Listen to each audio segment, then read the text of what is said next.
มีหลายๆคนบอกว่าอยากเบิ่งบรรยากาศตอนนี้ก็น้ำซีนแห้งมันจะเป็นแบบนาบุญกับซีนก็หลายเติบเนาะทุกคนก็สิมีประมาณนี้ล่ะอันนี้ก็จักอีหยังเนาะของร้านเนาะใส่กระบ่ทิ่มนะทุกคนก็ทิ่มอยู่ในนี้แหละบรรยากาศมีแต่ป่าเนาะถามว่าบรรยากาศอยู่นี่มีแต่ป่าบ่ก็มีแต่ป่าเนาะแล้วก็มีข้างเทิงก็จะมีแต่ผู้ข้างล่างผู้นี่ก็จะมีแบบน้ำลายลำธารเลยเนาะน้ำก็มีหลายน้ำบ่แม่นว่ามีน้ำเดียวต้นไม้นี้ตั้งแต่นิดเมื่อปีที่แล้ว 2-3 ปีแล้วยังคือเก่าต้นนี้ก็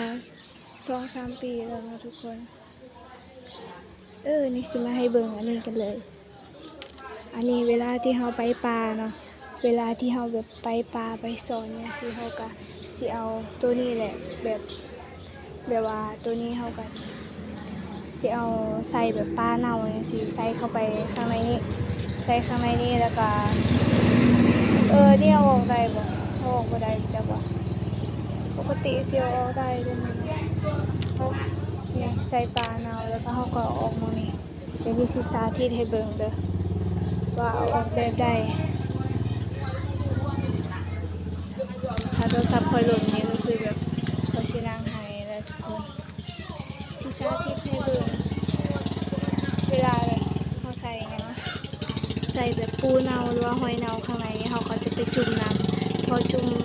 มน้ำเรียบร้อยแล้วประมาณ10หรือ15นาทีเฮาก็จะไปเอาออกก็สิมีแบบว่าปลาอยู่ข้างในนี้เฮาก็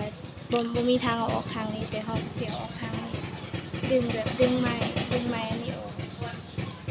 ไปดึงไม้ออกก็จะมีปลาอยู่ข้างในนี้ก็เทออกสิมีเนาะก็สิเป็นประมาณนี้แต่ว่าเฮาออกทางนี้บ่ได้เนาะทุกคนเอาแบบไม้อีหยังก็ได้เนาะมาใส่ให้แบบว่ามันงุ่มอะนะให้แบบยุ่มเข้าข้างในแบบนี้ก่อนนี่ให้แบบว่ามันติดกันเก็บเพื่อให้ปลามันออกบ่ได้เนาะเสียงรถกัน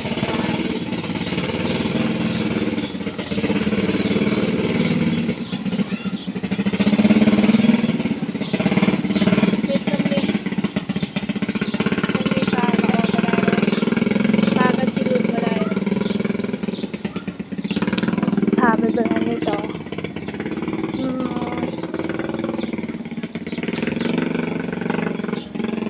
ต้นไม้ฟังคุณ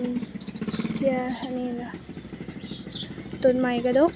ตัวนี้มันจะเป็นหน้าฝนแล้วหลังจากนี้ประมาณ1 เดือนหรือ2 เดือนอันนี้ก็สิสุกพอดีนะกินได้พอดีแต่ว่าเราอาจจะไม่ได้กิน